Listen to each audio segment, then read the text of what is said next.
Well, hello and good afternoon, good morning, whatever. It's actually 12:23, so it's good afternoon here.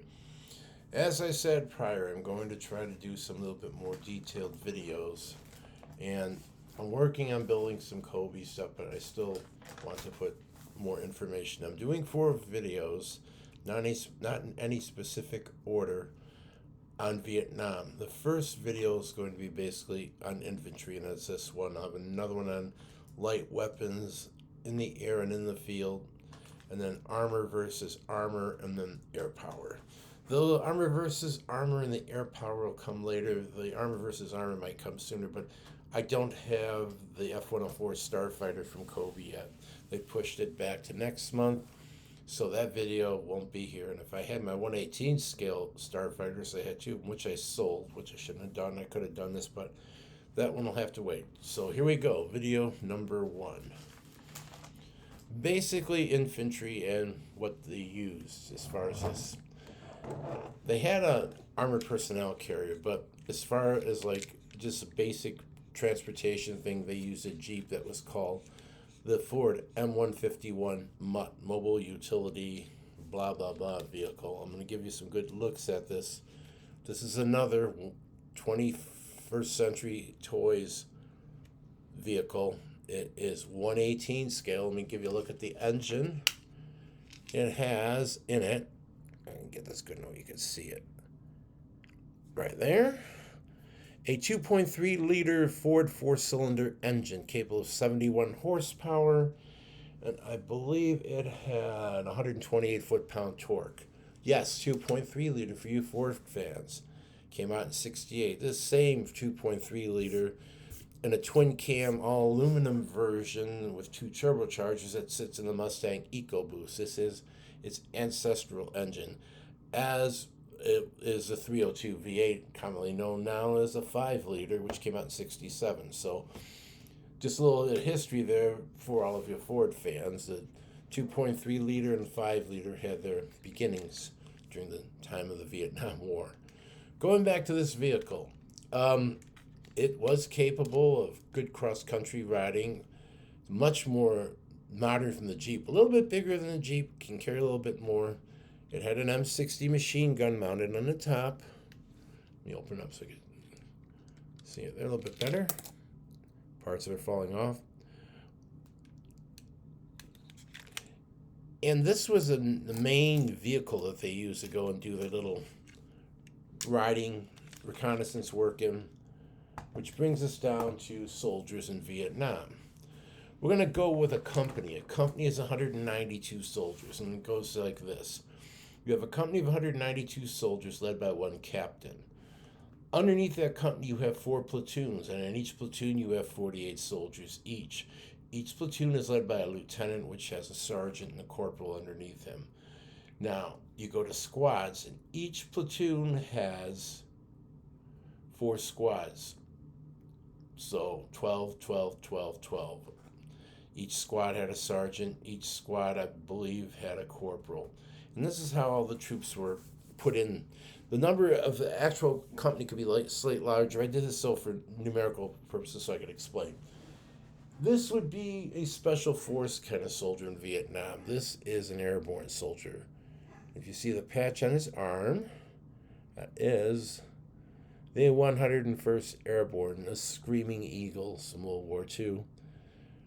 Brought in by helicopter and used as air mobile, ground mobile forces that would come by the Jeep.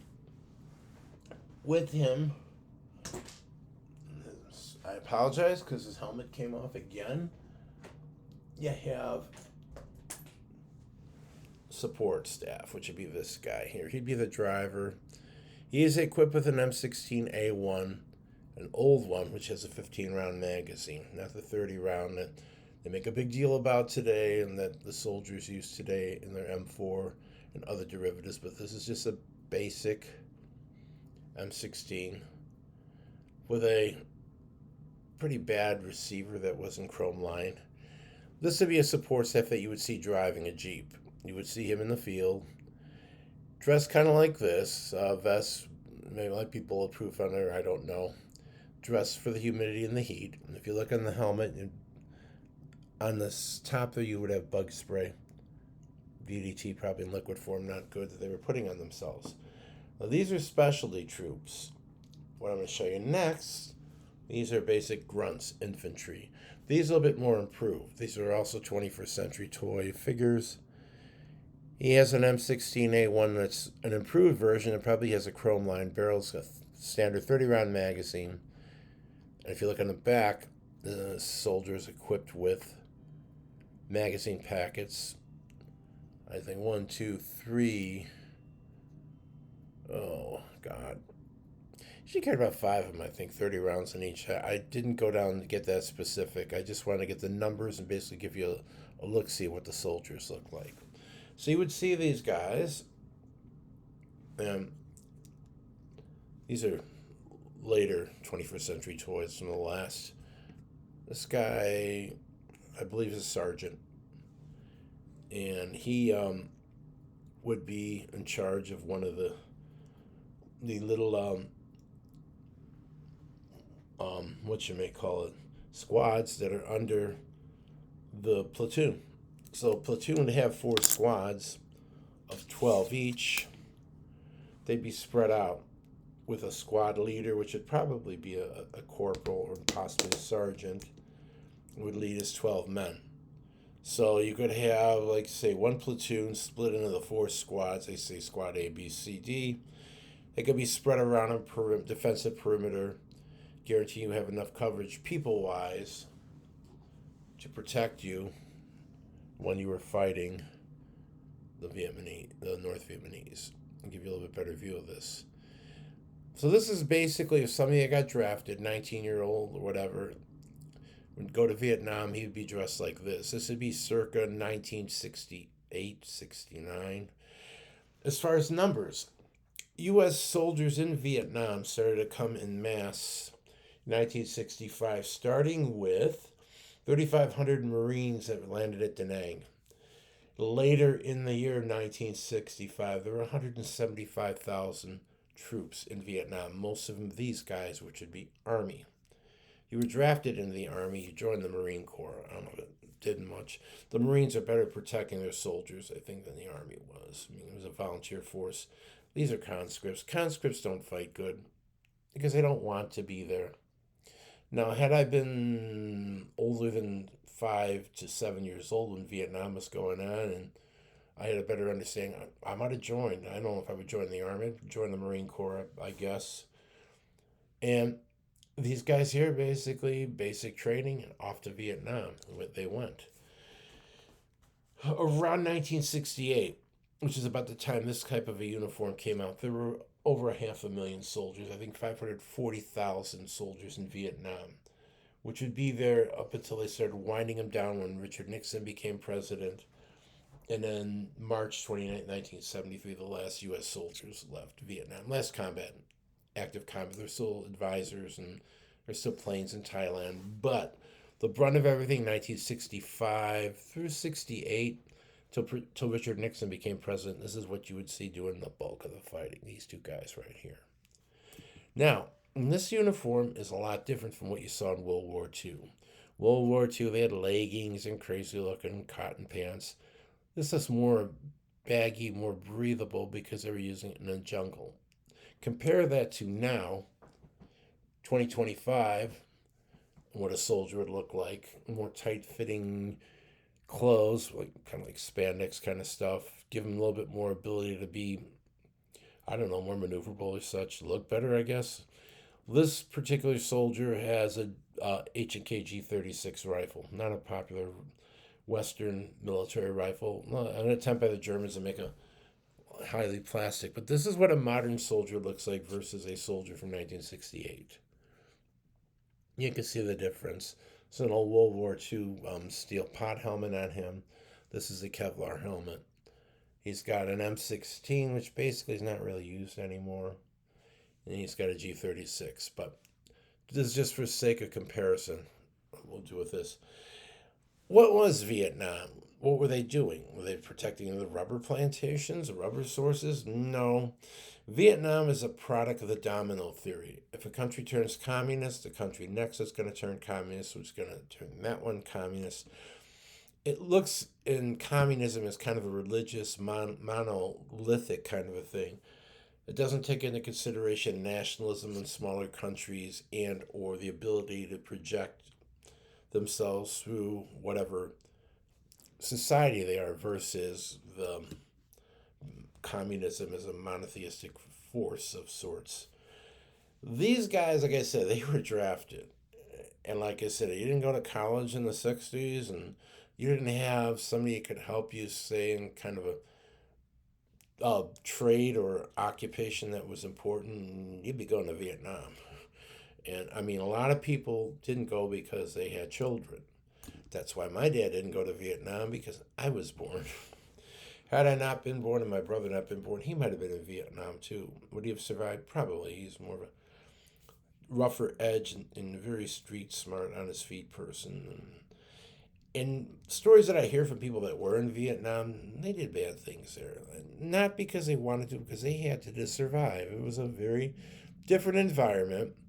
They were trained by kind of basically idiots that still were fighting World War II. They were fighting in a jungle where you were sweating and you had rain falling on you. You were trying to use tanks, planes, and basically the same kind of overwhelming, kind of massive, kind of conventional fighting that was the norm. Fighting Germany, fighting Japan, and even the Soviets were. I mean, they were fighting the same war. So Vietnam, Korea were all basically experimentations of how we were to fight. And basically, the Soviets didn't kind of jump in until Afghanistan. I could go a little bit there. I have some larger G.I. Joe kind of figures dressed up in those style. But for now, this is Vietnam, and these guys are going in the fight. And that's how basically the war, I mean, kind of was throughout, the war. So once again, you'd be marching, and what do they fight for? They were mostly on search and destroy missions. What is search and destroy? S.A. Yeah, they have abbreviations for it. And my uncle told me this. They'd be sent out into a geographic area that would be usually bombed or something, or hit by helicopter gunships, and they would just kind of walk in, and they'd be looking to see what's left, and they'd be going for body counts. They'd be going shooting or capturing these people. They were alive. They would come back. They'd be interrogated by Chinese or South Koreans, and they'd probably torture them and do whatever. That was the nature of the war. Everything was kind of new, and they were feeling out things. The biggest thing at that war came was this thing here, the M16 rifle. The M16 rifle is a military version of the AR-15 rifle. Everybody looks around, weapon of war. The AR-15 wasn't, the M16 is. So, whatever, but initially when this rifle came in, that would be when these guys had it. This would be like the first M16 with this, got it here. Nope, he's over here. Sorry about that. Had a 15-round magazine, and it did not have a chrome lined receiver or barrel. What does that mean? Chrome lining a receiver or barrel means that you prohibited from getting corrosion, rust, and stuff from the gunpowder. When they initially went into Vietnam, and the people that were running the military, which is weird, were Harvard educated, whatever, mega brains, and they were just so stupid. They were shooting ball ammo. Ball ammo is very dirty, very disgustingly powdered gunpowder used. Ball ammo is usually used in 22 rimfire. That's why they're so dirty and you gotta clean them and stuff. Well, they should have used stick ammo like the 223 round used, but the 5.56 was more powerful. With this ball ammo, they gave it some oomph. But what the ball ammo did is it made the receivers of these guns filthy. They would jam. Humidity would jam them up. And Robert McNamara, the genius who was in charge of the military, is like, oh, they're self-cleaning. They don't need to be clean.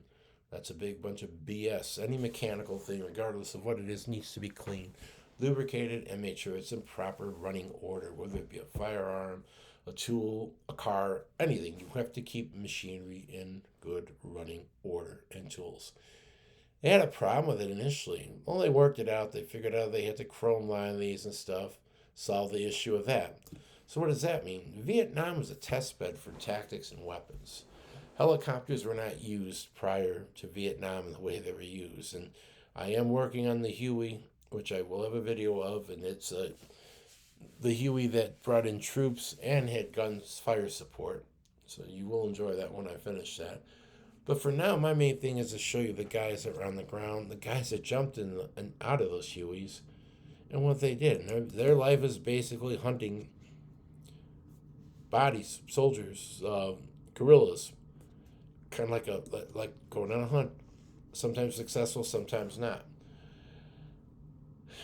Everything was basically guerrilla warfare up until the time of the Tet Offensive, where they actually tried to go on an offensive and fight conventionally, and we just smashed them down to nothing.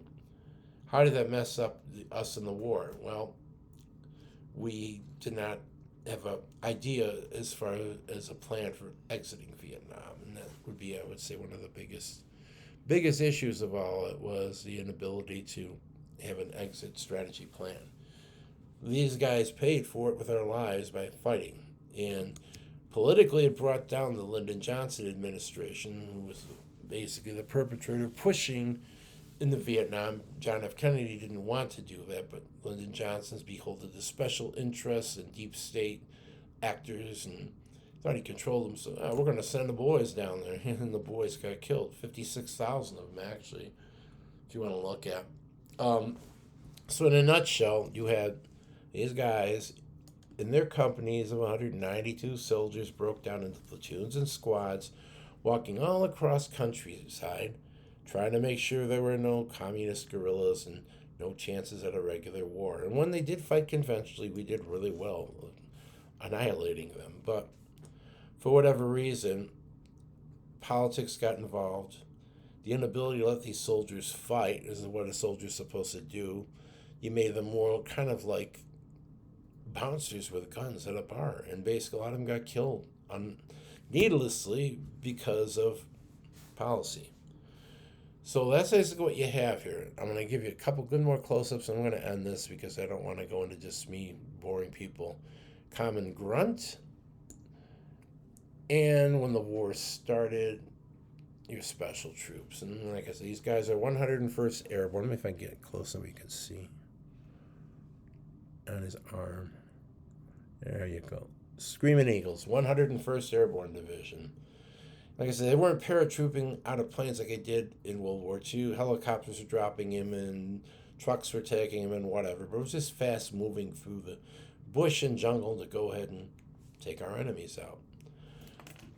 So that's my little Vietnam video number one.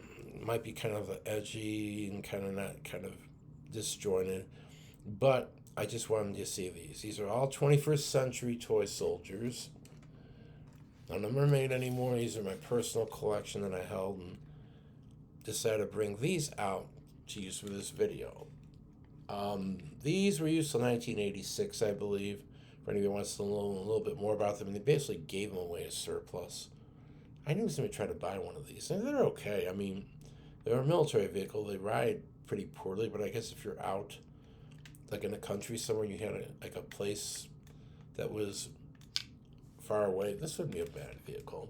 But this is an important vehicle in Vietnam. This, along with the M113 personnel carrier, and that's it. That's it for this video. I hope it wasn't too disjointed. I'm sorry it was a bit long, but the next one will be a lot shorter because it's basically helicopters and light tanks. So thank you for watching this. I apologize for the length. I'll try to make the next one shorter, and thank you again. Have a good day, and there'll be another video coming in a day or so. Thanks again, and see you later.